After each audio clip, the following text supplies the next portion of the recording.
একটা মজার ঘটনা শোনেন। হযরত ওমর রাদিয়াল্লাহু তাআলা আনহু একদিন নবীজি সাল্লাল্লাহু আলাইহি ওয়াসাল্লামের কামরায়, হুজরায়, ঘরে গেছেন। আমি নিজে আরবি কিতাবে পড়ছি, আজ-জুহাদু মিআতুন, এই কিতাবে গিয়ে দেখে আল্লাহ নবী সাল্লাল্লাহু আলাইহি ওয়াসাল্লাম চাটাইয়ের মধ্যে শোয়া, শুধু চাটাইয়ের উপরে, এই চাটাই, মাথার নিচে একটা খেজুরের ছাল দিয়ে বানানো ছোট্ট বালিশ। হযরত ওমর দেখলেন মাথার উপরে একটা চামড়া ঝুলানো নামাজের জন্য, পায়ের নিচে কিছু ছাতু, যেগুলো পানি দিয়ে গুল্লা খায়, আগের দিনে খাইতো খুব, এই ছাতু অল্প কিছু, এই চারটে আইটেম, একটি চাটাই, একটা খেজুরের ছালের বালিশ, আর একটি চামড়া, আর কিছু ছাতু পানি দিয়ে গুল্লা খাওয়ার।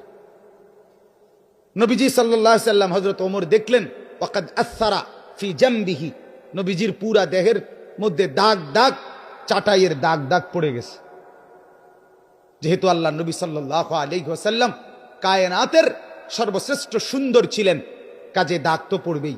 এই পবিত্র সুন্দর চেহারায়, শরীরে দাগ পড়ে গেছে চাটাইয়ের। হাদিসে আছে হযরত ওমর রাদিয়াল্লাহু তাআলা আনহু সাথে সাথে কাঁদতে শুরু করলেন। আল্লাহ নবী সাল্লাল্লাহু আলাইহি ওয়াসাল্লাম বললেন, মা ইয়াবকিকা ইয়া ওমর, ওমর তোমাকে কে কাঁদালো, কাঁদতেছো কেন? হযরত ওমর রাদিয়াল্লাহু তাআলা আনহু বললেন, লিমা লা আবকি ইয়া রাসূলুল্লাহ, ও আল্লাহর নবী, আমি কেন কাঁদবো না বলেন? আমি কাঁদবো না কেন? আপনার এই হালাত, একটা চাটাই, একটা বিছানা নাই, একটা খেজুরের ছালের বালিশ, একটা চামড়া, আর একটু ছাতু, এই আনতা সাফওয়াতুর রাসূল, আপনি তো সমস্ত রাসূলের নির্যাস, আপনি মুসাদ্দিকুল আম্বিয়া, নবিয়ুল আম্বিয়া, নবিয়ে দু জাহাঁ, নবিয়ে দু শাহাঁ, নবিয়ে দু আলম, ফখরে মওজুদাত, আপনি তো কায়নাতের সরদার। আপনার জন্য ভালোবেসেই তো আল্লাহ তাআলা গোটা কায়নাত সাজিয়েছেন। এত এত এত এত এত এত মর্যাদা যার, সেই আপনার এই হালাত। ওয়াল কাইসার ওয়াল কিসরা ইয়ালবাসুন আল হারির ওয়াদ দিবাজ, ওমর বললেন, অথচ রোমের বাদশাহ, পারস্যের বাদশাহ, তারা রেশমি কাপড়, রেশমি পোশাক, রেশমের বিছানার মধ্যে তারা শোয়, ঘুমায়, খায়, ব্যবহার করে। আর আপনার এই হালাত, আমি এটা দেখে কেমনে মেনে নেই? আমার চোখ এজন্য বাধা মানছে না, আমি কাঁদতেছি। হাদিসের মধ্যে আছে আল্লাহ নবী সাল্লাল্লাহু আলাইহি ওয়াসাল্লাম মুচকি হাসি দিয়ে আল্লাহ নবী বললেন, ওমর,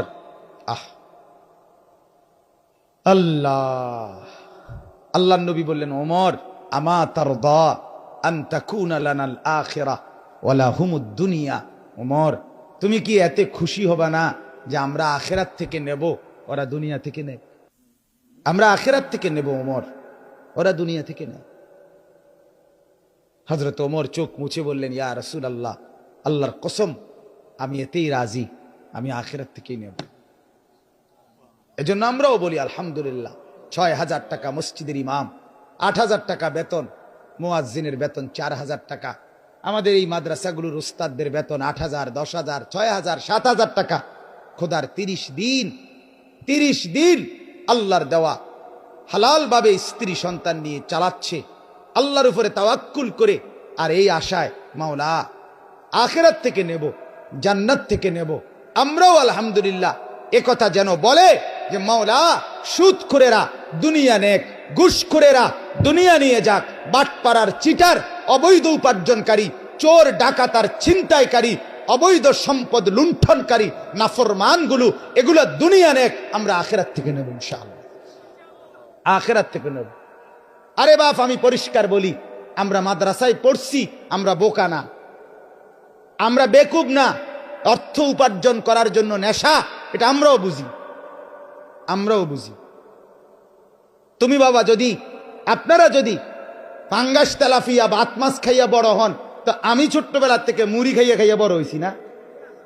কথা বলেন না কেন? আমি কি সিরা চাবাইয়া বড় হয়েছি? তাই বুঝলাম না কেন? আরে বুঝবো না কেন? বলেন না কেন? আমি তো কুমিল্লা ভিক্টোরিয়া কলেজ থেকে মাস্টার্স পাস করছি, আমি তো সরকারি মাদ্রাসা থেকে আলিয়া মাদ্রাসা থেকে কামেল পাস করছি, আমি তো কওমি মাদ্রাসা থেকে দাওরা পাস করছি। 1998 ইংরেজিতে সারা বাংলাদেশে সায়েন্স বিভাগ থেকে দাখিলে এসএসসিতে সম্মিলিত মেধা তালিকায় ফার্স্ট হয়েছি, আলহামদুলিল্লাহ। 1 নাম্বার ফার্স্ট স্ট্যান্ড করেছি, আলহামদুলিল্লাহ। বুঝবো না কেন? বুঝবো না কেন? আর এগুলো লাগেও না, সার্টিফিকেটও লাগে না। সার্টিফিকেট সিটারি করতে সার্টিফিকেট লাগে না, বাটপারি করতে ঢাকা ইউনিভার্সিটির সার্টিফিকেট লাগে না, সিটারি করতে ফ্যান ফিন্দন লাগে না। আরেক সিটারের লগে কয়দিন থাকলেই হয়। কথা বলেন না কেন? 3টা কমলা ফসা দিয়া ডজন বেচ্চা লাউন, এটা শিখুনে লাগে বুঝি ভিক্টোরিয়া কলেজ যাওয়া লাগবে, এটা ওই সিটারের লগে থাকলেই তো হইল। কথা বলেন না কেন? এটা রাগ হইয়েন, এটা শুধু কইলামারি কমলার রূপে চোট গেছে এটা না, না না। এবার শুধু কমলাওয়ালা যদি ভাই আমার লগে কি উদ্দেশ্য, কমলা লইয়া না, বুঝাইতে চাইলাম যারা সমাজে দুর্নীতি করে, যারা বাটপারি করে, চিটারি করে, তো তাদের এটা বুঝার জন্য তো ডিগ্রি লাগবে না, ওই সিটারের লগে চললেই তো হইল। কিন্তু সমস্যা কোথায়? আমরা বুঝি না। না, আমরাও বুঝি, আমরাও দুনিয়া বুঝি বাপ, কিন্তু এর চাইতে আরেকটা বুঝা আটকাইয়া গেছি। আমাদের আখেরাত আছে, পরকাল আছে, আল্লাহর মুখোমুখি হইতে হবে, আল্লাহর সামনাসামনি হইতে হবে, মালিকের কাছে হিসাব দিতে হবে, জান্নাত কিংবা জাহান্নাম বুঝে নিতে হবে। খোদার কসম, এটা বুঝা আটকাইয়া গেছি, এটা মেনে আটকাইয়া গেছি, এটা দিলে আছে বলে আটকাইয়া গেছি। নাহলে দুনিয়া উপার্জনের জন্য এই মোল্লারা নামলেও দুনিয়া কামাই করতে পারত, পারত কিনা বলেন না? অতএব দয়া করে নিজের উপরে দয়া করে, আমার কথা শেষ প্রায়, নিজের উপরে রহম করেন, নিজের উপরে দয়া করেন, বুঝতে শিখেন বাপ, বুঝতে শিখেন। আল্লাহ তাআলা বলেন উদখুলুহা বিসালামিন, এই গুণান্বিত ব্যক্তিদেরকে আল্লাহ তাআলা বলবে শান্তির সাথে, নিরাপত্তার সাথে আমার জান্নাতে ঢোকো। যালিকা ইয়াউমুল খুলুদ, আল্লাহ তাআলার পক্ষ থেকে বলবে এটাই সেই দিন, আজকের হাসরের মাঠ, বিচারের দিন, এটাই সেই দিন যেই দিন তুমি চিরস্থায়ীভাবে প্রবেশ করবে, ঢুকবে তোমার আসল বসত ঘরে। এটাই হলো সেই দিন, এটাই সেই মাঠ, এটাই সেই জায়গা। আজ তুমি চিরস্থায়ীভাবে দুনিয়ার তোমার দামি ঘর, তোমার আলিশান প্রাসাদ থেকে একদিন তোমারে লাশ করে বের করে দিছিল, সেদিন তোমারে ঘর থেকে তাড়ায় দিছে, অন্ধকার কবরে ফেলে দিছে। আমার বান্দা, আজ আমি তোমাকে যেই ঘরে দেখতে দিলাম, এটা ইয়াউমুল খুলুদ, এটা চিরস্থায়ী থাকার জায়গা, এখান থেকে আর কোনোদিন বের হইতে হবে না। লাহুম মা ইয়াশাউনা ফিহা, আল্লাহ বলে তুমি শুধু এই ঘরে থাকবা না, তুমি শুধু স্থায়ী বসবাস করবে না, বরং লাহুম মা ইয়াশাউনা ফিহা, আল্লাহ বলে আমার জান্নাতি বান্দা এর মধ্যে ঢুকে যা কিছু চাইবে আমি রব্বুল আলামিন সব তার জন্য সরবরাহ করব। এরপরে আল্লাহ বলেন ওয়ালাদাইনা মাজিদ, আমার বান্দা যা চাইবে জান্নাতে আমি তাও দেব, যা আকাঙ্ক্ষা করবে তাও দেব, মনে আসবে যা তাও দেব, জবানে বলবে যা তাও দেখব, তাও দেব। আল্লাহ বলে আমার বান্দা চাইবে আর কয়টা, আমার বান্দা জানেই বা কয়টা, আমার বান্দার দিলেই আসবে কদ্দুর, আমার বান্দা চিনেটাই কি, আমি আল্লাহ। ওয়ালাদাইনা মাজিদ, আমার জান্নাতি বান্দা যা চাইবে, যা ভাববে, যা কল্পনা করবে, যা বলবে, আমি আল্লাহর কাছে তার চাইতে কোটি কোটি গুণ বেশি নিয়ামত আছে, সেগুলো দেব। ওয়ালাদাইনা মাজিদ, আরো আছে, আরো আছে, আরো আছে। এই আয়াতের তাফসীরের মধ্যে আছে আল্লাহ পাক জান্নাতের ফেরেশতাদেরকে বলবে, ও ফেরেশতারা আমার জান্নাতি বান্দাকে ঘুরে ঘুরে জিজ্ঞেস করো জান্নাতে আর কিছু লাগবে কিনা। ফেরেশতারা বলবে বন্ধু, ও আল্লাহর বন্ধু জান্নাতি কিছু লাগবে কিনা বলো। জান্নাতি বান্দা বলবে, ও ফেরেশতা কিছুই আর লাগবে না, যা চেয়েছি তাও আছে, যা দিলে আকাঙ্ক্ষা করেছি তাও আছে, নাম না জানাও কত কিছু দেখছি, ভরপুর সব আছে, আর কিছু লাগবে না। কিন্তু আল্লাহ বলে আমার কাছে তো আরো আছে।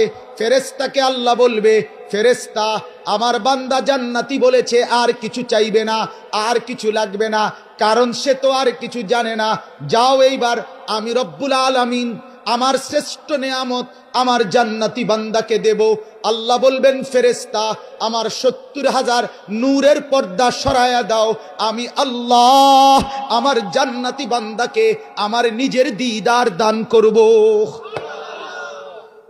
এইবার আল্লাহকে দেখবে সরাসরি, ইলা রাব্বিহা নাযিরা, সরাসরি আল্লাহকে দেখবে, আল্লাহকে দেখবে, আল্লাহকে দেখবে।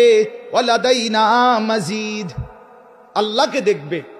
হাদিসের মধ্যে আছে জান্নাতি বান্দা যখন আল্লাহকে দেখবে তো এক টানা 70,000 বছর শুধু তাকাইয়েই থাকবে, দেখেও স্বাদ মেটে না, এরকম হালাত। তো ব্যাখ্যার মধ্যে আছে আহা জান্নাতের হুরেরা, 70,000 হুর জান্নাতের, যেই বেটার ওই হুরেরা তারা পিছন থেকে টানাটানি করবে, আও আল্লাহর বান্দা কদর গোরেন না, আপনি তো জান্নাত পেয়ে আরে আল্লাহকে দেখে জান্নাতও ভুলে গেলেন, জান্নাতের নাজও নেয়ামতও ভুলে গেলেন, আমাদেরকেও ভুলে